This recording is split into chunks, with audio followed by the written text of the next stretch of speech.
Olá pessoal, sejam bem-vindos ao canal da Casa da Vó Chica. E hoje no nosso segundo vídeo nós vamos falar de outras religiões afro-brasileiras.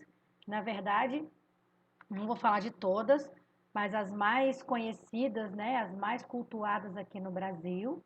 E a gente vai conhecer um pouquinho cada uma delas, tá? De uma maneira bem superficial. Se vocês quiserem pesquisar sobre, tem um material riquíssimo na internet, então vocês podem se aprofundar. Mas o objetivo desse vídeo é justamente apresentar algumas delas, ok? Então vamos lá. A primeira delas é o toré, que na verdade é um ritual, né, sagrado, feito, né, mais praticado pelos índios, né, porque lembra muito um ritual indígena. E aí ele é fechado para só para quem é da religião. E o objetivo do toré é justamente por meio dessa dança, né, desses movimentos do corpo, fazer, né, promover uma comunicação com seres encantados da mata, né? Então eles fazem movimentos repetitivos, ritmados, com pisadas fortes. Para cada evento, né, na vida deles existe uma dança diferente, né, um objetivo diferente, um ritmo e um movimento, né, diferenciado. Então, como a gente pode ver aqui na imagem, aí é um exemplo de uma cerimônia, né, onde eles ficam em círculo, né, é, circulando mesmo alguns elementos que são próprios para aquela cerimônia. Então, eles têm uma cantiga que é própria, dependendo daquela situação. Então, por exemplo, para o nascimento de alguém tem uma, para a morte tem outra, para casamento tem outra, e assim por diante, né? Dependendo do motivo, eles têm esses ritmos e esses movimentos diferentes. Um outro é a pagelância, que na verdade o que acontece? O pajé, que é uma figura dentro da tribo, que também essa é uma religião indígena, dentro da tribo é uma pessoa que tem como se fosse um líder espiritual, ele faz defumações e ele, ou por meio de charuto, né, ou de cachimbo, ele faz baforadas de fumaça com a finalidade de cura mesmo, tá? Então, toda vez que tem alguém enfermo na tribo, ou alguém vai visitar e está enfermo, existem ervas diferentes para cada enfermidade, e existem maneiras de baforar diferentes também, tá? Então, aqui na imagem, ó, tem um pajé preparando, na verdade, as ervas para fazer a cerimônia aí de cura. Uma outra é o catimbó, que na verdade eles fazem um chá, né, um preparado com a casca do tronco de uma árvore chamada jurema. E aí, tanto a casca do tronco quanto as raízes da árvore são utilizadas para fazer esse preparado, né, essa bebida. E aí o que acontece? Quando a pessoa ingere esse preparado, ela tem uma conexão com esses seres encantados também. E aí o que acontece? Quando o adepto da religião ingere essa bebida, ele tem um contato direto com o mundo espiritual. Então ele tem contato com entidades, com vidas passadas, dependendo do efeito que essa bebida faz dentro de uma cerimônia religiosa, né? E que tem essa finalidade de estabelecer essa conexão. Então, aqui nessa imagem, na verdade, aqui tem uma outra informação. Os habitantes do Juremá, que é esse lugar onde ficam esses seres encantados, são as entidades, né, do catimbó. E aí ele tem uma hierarquia, que são os mestres, que na verdade é como se fossem nossos pretos velhos, que são espíritos curadores que viveram na época da escravidão, são os caboclos, né, que são os índios. Então, nisso eles são parecidos com a Umbanda. E todos os adeptos dessa religião são chamados de juremeiros. E eles passam pela cerimônia, né, que se chama juremação. Então, na imagem aqui, ó, tem um exemplo de uma dessas cerimônias.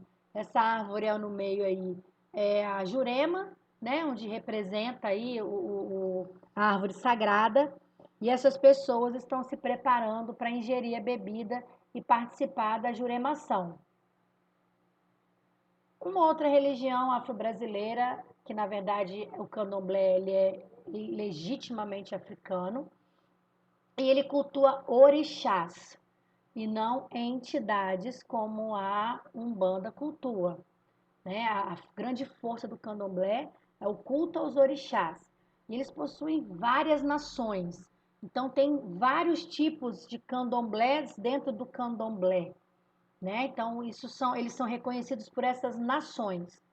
E aí, ao contrário do que as pessoas pensam, ele não faz o mal, ele tem doutrinas também sagradas, eles possuem ritos bem originais, bem primitivos, né? Como, por exemplo, o corte, né? Que é o que as pessoas falam que é matança de animal, então não é uma coisa aleatória, tem uma finalidade que as religiões primitivas já faziam, né? O próprio cristianismo, antes de ser cristianismo, eles faziam sacrifício de ovelha, né? De cordeiro, e aí escolhiam o melhor para oferecer a Deus. Então, assim, essa prática de corte, ela vem desde os primórdios e várias outras religiões fazem isso, né? Só que aqui no Brasil a gente se espanta, muitas pessoas se espantam um pouco com isso, mas não é com finalidade de fazer maldade, enfim. Cada casa tem a sua doutrina, né? E aqui tem um exemplo de um barracão, uma imagem de um barracão no candomblé, onde eles fazem os seus, né, suas cerimônias, né, e é uma cerimônia muito rica, né, ela é encantador. Uma outra aqui, que é o Omolocô, que também é conhecida como umbanda traçada, umbanda mista, umbanda cruzada, que é uma umbanda que mistura um pouquinho umbanda e candomblé, né? Então, ela tem algumas práticas que são específicas da Umbanda, outras específicas do Candomblé. Então, se faz essa junção aí, e a gente chama essa junção de Omolocô. Aqui na imagem tem aqui também um exemplo, né? Onde você percebe que tem alguns elementos que são da Umbanda. Você vê no Congá ali, por exemplo, Oxalá, você vê algumas imagens de santos da Umbanda, né?